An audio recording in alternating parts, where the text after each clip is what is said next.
오늘 함께 보실 말씀 우리 욥기 22장 말씀입니다.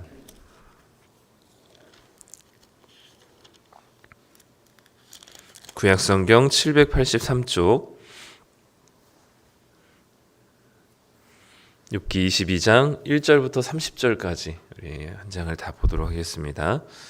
구약성경 783페이지 욥기 22장 1절부터 30절까지 말씀입니다. 우리 다 찾으셨으면 우리 한 목소리로 함께 읽어보도록 하겠습니다. 대만 사람 엘리바스가 대답하여 이르되 사람이 어찌 하나님께 유익하게 하겠느냐 지혜로운 자도 자기에게 유익할 따름이니라. 내가 의로운들 전능자에게 무슨 기쁨이 있겠으며 내 행위가 온전한들 그에게 무슨 이익이 되겠느냐. 하나님이 너를 책망하시며 너를 신문하심이 너의 경건함 때문이냐. 내 악이 크지 아니하냐. 내 죄악이 끝이 없느니라. 까닭없이 형제를 볼모로 잡으며 헐벗은 자의 의복을 벗기며 목마른 자에게 물을 마시게 하지 아니하며 줄인 자에게 음식을 주지 아니하였구나. 권세 있는 자는 토지를 얻고 존귀한 자는 거기에서 사는구나. 너는 과부를 빈손으로 돌려보내며 고아의 팔을 꺾는구나. 그러므로 올무들이 너를 둘러있고 두려움이 갑자기 너를 엄습하며 어둠이 너로 하여금 보지 못하게 하고 홍수가 너를 덮느니라. 하나님은 높은 하늘에 계시지 아니하냐. 보라, 우두머리 별이 얼마나 높은가. 그러나 내 말은 하나님이 무엇을 아시며 흑암 중에서 어찌 심판하실 수 있으랴. 빽빽한 구름이 그를 가린즉 그가 보지 못하시고 둥근 하늘을 거니실 뿐이라 하는구나. 내가 악인이 밟던 옛적 길을 지키려느냐. 그들은 때가 이르기 전에 끊겨버렸고 그들의 터는 강물로 말미암아 함몰되었느니라. 그들이 하나님께 말하기를 우리를 떠나소서 하며 또 말하기를 전능자가 우리를 위하여 무엇을 하실 수 있으랴 하였으나 하나님이 좋은 것으로 그들의 집에 채우셨느니라. 악인의 계획은 나에게서 머니라. 의인은 보고 기뻐하고 죄 없는 자는 그들을 비웃기를 우리의 원수가 망하였고 그들의 남은 것을 불이 삼켰느니라 하리라. 너는 하나님과 화목하고 평안하라. 그리하면 복이 내게 임하리라. 청하건대 너는 하나님의 입에서 교훈을 받고 하나님의 말씀을 내 마음에 두라. 내가 만일 전능자에게로 돌아가면 내가 지음을 받을 것이며 또 내 장막에서 불의를 멀리 하리라. 내 보화를 티끌로 여기고 오빌의 금을 계곡의 돌로 여기라.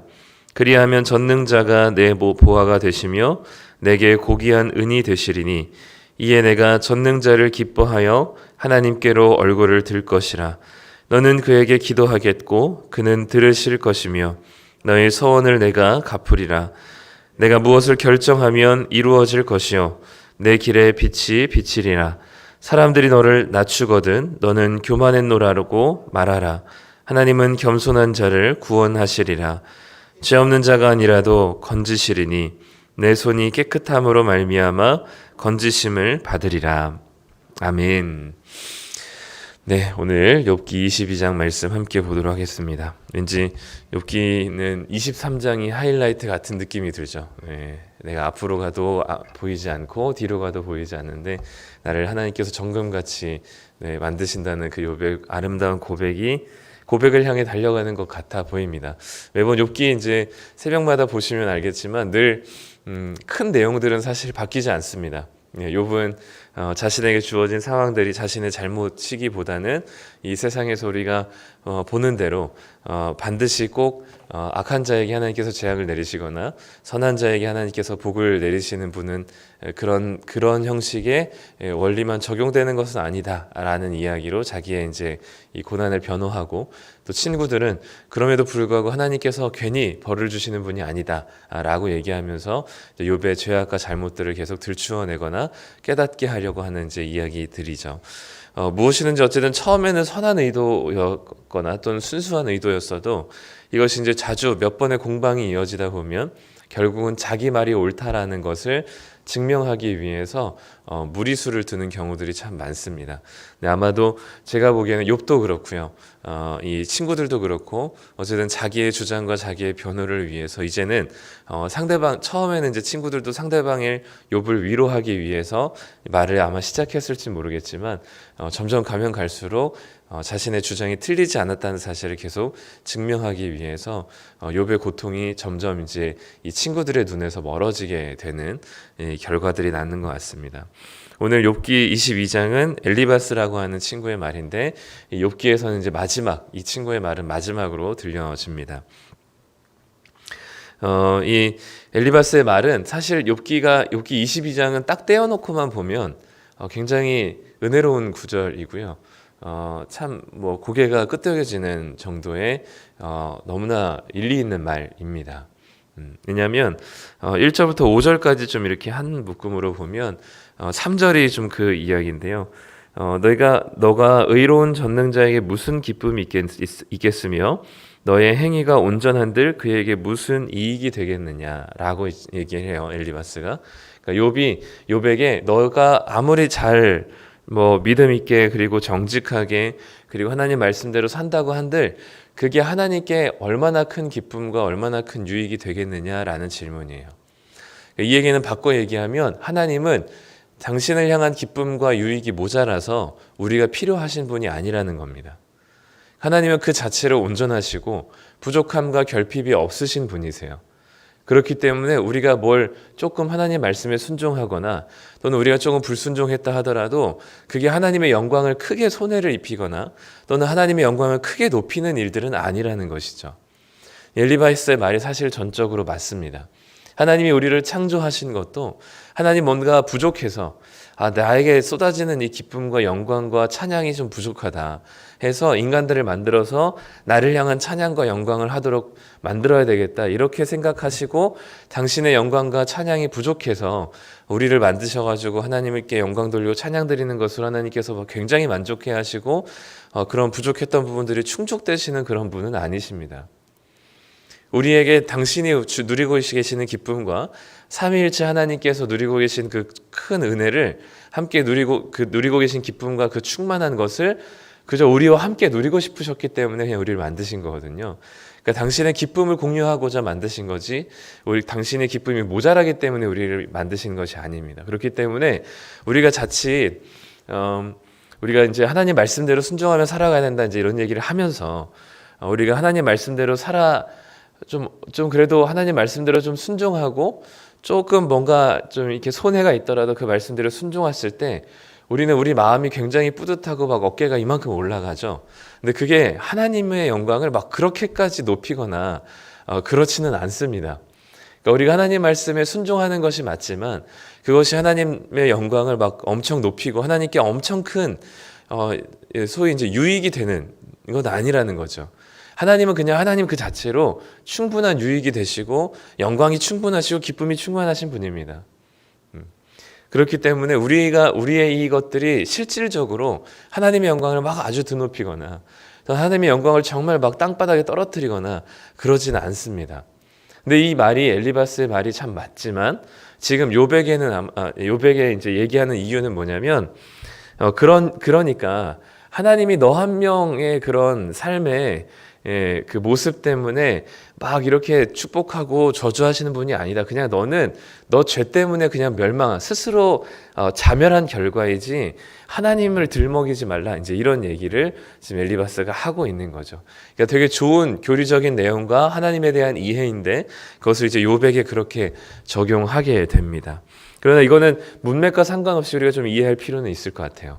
하나님의 영광이나 하나님의 기쁨이라는 것이 교회가 막 이미지를 깎아먹고 많은 목회자들이나 리더들이 막 그 신문에 나오거나 그런 뉴스 이슈거리가 되어서 교회 이미지가 땅바닥이 됐더라도 하나님의 영광은 사실 그대로입니다. 우리의 잘못과 우리의 잘함과 상관없이 하나님의 영광과 기쁨은 우리가 끌어내릴 수 있거나 또는 우리가 그거를 더 높여드릴 수 있는 그런 영향력이 아닙니다. 우리는 그저 피조물일 뿐이죠. 하나님께서는 당신이 누리고 계신 기쁨과 이 거룩함과 의로움을 우리와 함께 누리고 싶어 하시는 그런 사랑의 마음일 뿐이시지. 우리가 막 하나님 나라를 위해서 하나님 나라 이 땅 가운데 임하기 위해서 막 노력합시다 이제 하지만 이제 그게 자칫하면 우리가 막 잘하면 마치 우리가 하나님 나라를 이 땅 가운데 도래하게 한 것처럼 또는 하나님의 영광이 이만큼 상승한 것처럼 우리가 착각하게 되는데 결코 그런 것은 아닙니다. 그리고 6절부터 보면요 11절까지 그러면 이제 어떤 죄 때문에 무슨 죄 때문에 욥이 자멸했을까라고 하면 엘리바스는 두 가지를 얘기합니다. 첫 번째는 까닭 없이 형제를 볼모로 잡으며 6절 말씀이죠. 까닭 없이 형제를 볼모로 잡으며 헐벗은 자의 의복을 벗기며 이유 없이 형제를 이제 그 인질로 잡거나 아마 이게 이유 없이가 아니라 돈을 빌려줬던 것 같아요. 근데 그 돈을 갚지 않았을 때 그 형제를 인질로 잡거나 헐벗은 자의 의복을 벗기니 이미 헐벗은 자인데 그 의복을 벗긴다. 그러니까 뺏겨 먹을 때까지 뺏겨 먹는다는 이야기죠. 그리고 7절부터 9절까지는 이제 부자로 사는 이 부자인 욥이 가난한 자를 돌아보지 않았다라고 얘기합니다. 목마른 자에게 줄인 자에게 그리고 9절에 보면 과부를 고아의 팔을 꺾었다라고 얘기하면서 욥이 무슨 죄악을 저질렀는지를 엘리바스가 고백을 하는데 사실 이 죄악은 욥이 직접 저지른 죄악은 아닙니다.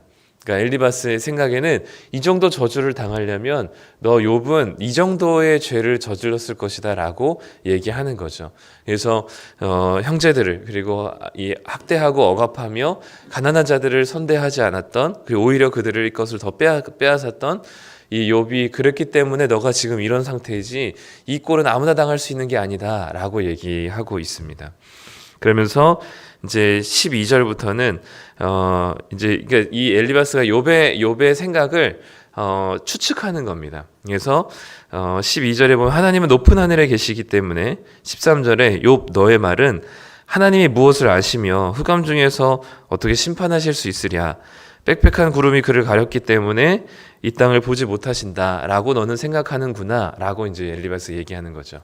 하나님은 저 높이 계시기 때문에 그 사이에 구름과 흑암이 있으니까 하나님 이 땅에 관심이 없고 이 땅을 다스리시거나 이 땅에 무슨 일이 일어나든지 그런 거 상관이 없으신 분이라고 너가 생각하기 때문에 지금 그런 죄악을 저지르고 지금 이렇게 자멸한 상황에서도 너는 끝까지 너 자신을 변호하는구나 라고 얘기하는 거죠. 그러니까 우리 그런 얘기죠. 하늘이 무섭지 않냐 이제 뻔뻔하구나 이제 이런 얘기를 엘리바스가 욥에게 하고 있습니다. 그러면서 이제 욥에게 엘리바스가 제안하는 마지막이 21절부터 30절인데요. 이 부분도 사실 이 말씀만 떼어놓고 보면 정말 은혜로운 말씀입니다. 너가 회개하면 하나님과 화목하고 평안하면 너에게 정말 복이 임할 것이고 너는 하나님의 말씀의 기준을 삼아서 그 말씀대로 순종하면 너에게는 그 많은 것들이 하나님께서 많은 것들을 채우실 것이다. 그래서 오히려 하나님이 너에게 보화가 되시고 25절에 보면 너에게 고귀한 은이 되실 것이고 26절에 너는 그런 전능자를 기뻐하면서 하나님께로 얼굴을 들 것이다. 그리고 27절에 너가 기도하면 응답하실 것이고 28절에 뭘 결정한다고 하면 계획한다고 하면 그것이 이루어질 것이다. 그러니 29절에 하나님 앞에서 겸손하게 회개하면 하나님께서는 건지실 것이고 너를 이렇게 하나님이 너에게 가장 큰 보화와 금이 될 것이다. 이제 이렇게 말씀을 하고 있습니다. 오늘 이 본문도 이제 우리가 이제 문맥을 따라서 성경을 이해하긴 하지만 엘리바스의 이 말이 이것만 딱 떼어놓고도 우리가 좀 한번 이해해 볼 필요가 있는 거죠. 하나님과 화목하고 평안하라 라고 얘기하면서 그리하면 복이 너에게 임할 것이다 라고 얘기하는데 굉장히 엘리바스도 신앙적인 사람인 것이 복이 임할 것이다 라고 얘기하고 너가 부자가 될 것이고 너에게 금이 많아질 것이고 이렇게 얘기하지 않고요. 금을 오히려 멀리하고 그 수많은 보화들을 너가 티끌로 여긴다면 먼지같이 생각한다면 그리고 하나님께로 돌이켜서 하나님과 화목하게 된다면 하나님이 너에게 금이 될 것이고 하나님이 너에게 보화가 될 것이다 라고 얘기하는 거죠. 그러니까 이 엘리바스의 생각도 이 복이라는 개념에 대한 이해가 굉장히 수준이 높은 것을 알 수 있습니다. 우리가 이 세상의 대부분의 사람들은 뭐 믿는 자를 포함하여서요. 대부분의 사람들은 이 땅에 눈에 보이는 것을 쫓아 살아가고 이것이 우리의 가장 큰 가치로 여겨지기 마련입니다. 왜냐하면 하나님은 참 보이지 않으시고요. 또 우리가 살아가는 현실에서 하나님의 다스림이 참 느껴지는 것이 참 하나님의 다스림이 느껴지기보다는 하나님의 부재가 훨씬 더 자주 느껴지기 때문입니다. 개인적인 삶뿐만 아니라 세상에 돌아가는 모습을 보면 과연 하나님이 다스리신다고 하는 이 세상이 또는 하나님이 함께한다고 하는 내 삶이 이렇게 이렇게 돌아가도 되는 것인가라는 생각들을 하기 마련이죠. 그런 상황 속에서 우리 눈에 보이는 것이 우리에게 가장 절대적으로 보이기 마련입니다. 그것이 가장 지금 예로부터 지금까지 그것이 재물이죠. 돈입니다. 이 세상에 눈에 가장 영향력이 있어 보이는 것, 그리고 한 인생을 완전히 180도 뒤바꿔 놓을 수 있을 만한 것, 그리고 이 세상을 쥐락펴락하고 이 세상에 일어나는 모든 수많은 싸움과 갈등과 분열과 일어나는 일들은 다 뭐 때문이냐면 돈 때문인 거죠. 그러니까 그만큼 영향력이 가장 강해 보이는 이 돈에 관해서, 재물에 대해서 우리는 눈에 보이는 것이 그것이기 때문에 그것이 너무나 중요하게 살아가기 마련인데, 이 엘리바스는 하나님과 화목하고 평안하고 하나님께로 얼굴을 돌이킨 자에게 나타나는 모습은 바로 하나님이 그들의 금과 보화가 되신다라는 것입니다. 이 말씀 자체는 참 되게 은혜롭고 또 우리가 붙들어야 할 이야기이기도 합니다. 그러나 이제 여기 맥락 안에서는 이제 욥은 사실 누구보다도 자기의 재물을 의지하지 않았고 자기의 자녀들과 또 자기의 가지고 있는 가족과 가축들로 인하여서 늘 교만하기보단 하나님께 겸손하게 예배를 드렸고 제사를 드렸고 하나님께서 베푸신 것들을 늘 감사하며 살았던 의인이었기 때문에, 성경에서 의인이라고 표현하기 때문에 사실 욥에게 해당되는 이야기는 아닙니다. 그럼에도 불구하고 우리에게 한번 좀 돌이켜 본다면 하나님께서 우리에게 베푸시는 또는 하나님께서 우리의 전부가 되시고 정말 우리의 눈에 보이는 돈 몇 푼이 아니라 정말 하나님이 우리의 진정한 보화가 되시는지를 생각해 볼 여지가 있는 것이죠. 그럼에도 불구하고 이 엘리바스의 말이 또 엘리바스의 신앙이 굉장히 좋은 믿음의 표현이기도 하지만 이것이 이제는 하나님께서 이 모든 것들을 뒤집으시고 당신의 아들이신 예수님을 이 땅에 보내시는 이 모습 자체는 이 1절부터 30절까지 나타났었던 하나님께로 얼굴을 돌이키면 하나님께서 너희 복이 되시고 보화가 되시고, 그리고 우리의 아주 작은 우리의 이 어떤 행동이라 할지라도 하나님께 그렇게 큰 기쁨이나 영광이 되지 않는다라는 이 엘리바스의 당연한 말을 하나님께서는 예수님을 이 땅에 보내시는 모습으로 다 뒤집어 엎으십니다. 우리의 가장 미약한 피조물이고 이 세상에 수십억 명의 사람들이 있고 그리고 지금까지 지나온 많은 피조물들이 있지만 하나님께서는 그런 아주 작고 보잘것없는 마치 티끌처럼 보이는 하나님께 아무런 기쁨과 영향이 되지 않은 우리들을 구원하시기 위해서 자기의 아들을 내어주셨거든요.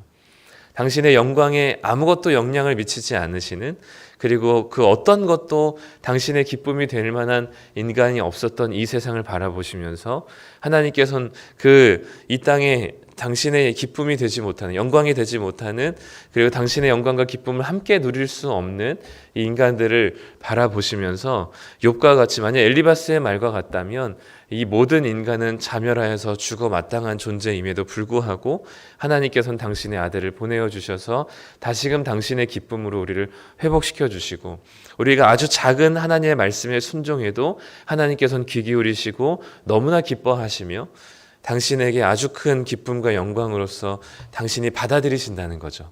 객관적으로 하나님의 영광이 높아지는 것은 아니지만 하나님께서는 우리의 작은 순종의 몸부림을 통해서 너무나 기뻐하시고 너무나 영광스러워하시며 그렇게 하나님께서 받아주시고 계시는 겁니다. 또한 하나님께서 우리가 하나님께로 돌이킬 때 하나님께서 우리에게 복이 되시고 그리고 하나님께서 우리의 보화가 되시는 것은 맞지만 이 땅에 우리를 포함한 모든 사람들은 하나님께로 스스로 돌이킬 수 없기 때문에 하나님께서는 당신의 아들을 내어 주시면서 우리로 하여금 하나님의 은혜가 사랑이 어떤 것인지를 깨달아 하나님께로 돌이키게 하셨죠. 먼저 우리를 복되게 하시고 먼저 금보다 귀한 가치와 사랑이 무엇인지를 하나님께서 우리에게 내어 주시고 그래야 우리가 하나님과 화목하고 평안할 수 있기에 우리에게 먼저 하나님께서 사랑을 베푸셨기 때문에 우리가 하나님과 화목하고 하나님이 우리의 보화가 되실 수 있었던 것입니다. 그렇기 때문에 이 엘리바스의 신앙의 행정이 좋은 말이고 따라야 할 말이고 우리가 되새겨봐야 될 말이긴 하지만 하나님께서는 당신이 스스로 이 모든 것을 뒤엎으실 정도로 우리를 다시금 회복시키시고 불러내신 것은 이 엘리바스의 당연하고 되게 높은 신앙의 고백조차도 하나님께서 뒤집으신 그것은 바로 하나님이 우리를 향한 사랑 때문입니다. 그러니까 이 모든 맞는 말들이 다 어떤 것 앞에서 무너지냐면 사랑 앞에서 무너지는 거예요.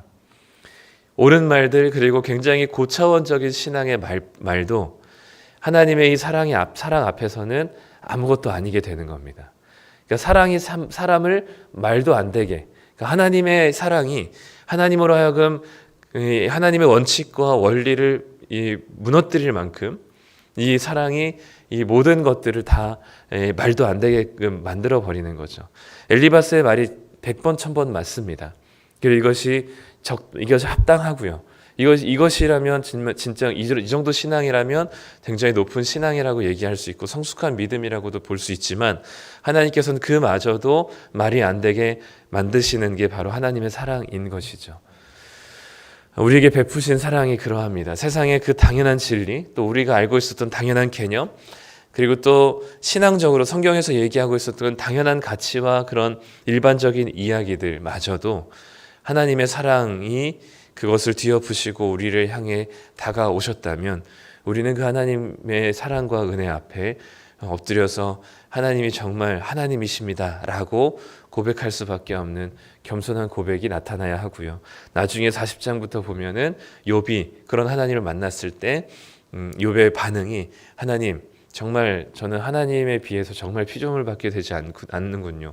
하나님의 그 영광과 그 생명과 창조와 그 높으신 하나님의 그 은혜와 지혜를 제가 감히 논했던 자체를 회개하면서 하나님 앞에 엎드렸던 욥의 모습을 보면 우리가 가지고 있었던 그 하나님에 대한 이해와 그리고 우리가 가지고 있었던 그 경험했었던 그 수많은 신앙의 경험들이 얼마나 얄팍하고 별반 이게 크게 다른 이들과 다르지 않는다는 사실을 깨달을 때 우리는 하나님의 사랑이 결국은 이 모든 것들을 허물어뜨리고 다시 완성한다는 사실을 인정해야만 하는 것이죠. 오늘도 우리에게 주어진 이 말씀들을 좀 일단은 우리가 받아들일 필요가 있습니다. 하나님은 내가 뭘 해서 영광이 높아지거나 기쁨이 막 더 배가 되시는 분은 아니십니다. 이미 기쁨이 충만하신 분이시죠. 또한 우리에게 주어진 복이라는 것은 하나님과 화평했을 때 복이라는 것은 어떤 물질적인 복이 아니라 하나님이 우리의 보화가 되고 전부가 되는 복이 맞습니다. 그럼에도 불구하고 우리 스스로 하나님께 얼굴을 돌리고 하나님과 화목할 수 없기에 그리고 이 여러 가지 이 하나님께 우리가 어떤 큰 기쁨이 되지 않고 영광이 되지 않지만 하나님께서는 그런 우리를 당신의 영광으로 받아들여 주시고 당신의 아들을 내어주시기까지 우리가 화목하기를 원하시고 사랑을 베푸셨다는 사실을 기억했을 때 우리는 이 땅에서 우리가 혹시나 말씀에 순종한다면 그것은 우리가 잘나서가 아니고요. 또 우리가 이 땅에서 하나님을 복으로 여기고 물질적인 가치를 좀 우리가 하나님을 최고의 가치로 여기고 우리의 물질의 여부에 상관없이 하나님을 믿는다면 그 믿음은 우리로부터 나온 것이 아님을 인정하고 우리가 겸손하게 하나님께 나아가는 모습이 필요한 것 같습니다. 오늘도 우리에게 이런 겸손한 마음이 또 하나님께 나아가는 또 우리의 무릎 꿇는 이 기도의 시간들이 하나님 앞에 우리가 더 겸손해지는 시간이 되시기를 간절히 소망합니다.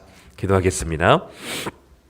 하나님 감사합니다. 오늘 엘리바스의 이 말을 통하여서 우리가 생각해야 될 것들이 무엇인지 많이 고민이 됩니다. 그럼에도 불구하고 하나님 여전히 우리를 사랑하셔서 먼저 당신의 사랑을 우리에게 베풀어 주심으로 우리의 보화가 되신 하나님 아버지, 그리고 우리로서는 하나님께 그 어떤 영광과 기쁨이 되지 못하지만 우리들을 부르셔서 당신의 자녀와 백성으로 부르셔서 우리가 아주 작은 말씀의 순종이라 할지라도 너무나 기뻐하시고 당신의 영광으로 받아주시기로 작정하신 그 하나님의 사랑을 우리가 깨닫는다면 우리가 주님 앞에 겸손하게 엎드려 고백할 수밖에 없음을 인정합니다. 하나님, 오늘도 우리가 하나님 앞에서 겸손한 자임을, 아무것도 아님을 고백하며 주님의 은혜가 아니었으면, 하나님의 사랑이 아니면 우리가 하나님 앞에 살 수 없음을 고백하는 겸손한 자 되게 하여 주셔서 우리의 삶 가운데 무언가를 이루어냈다면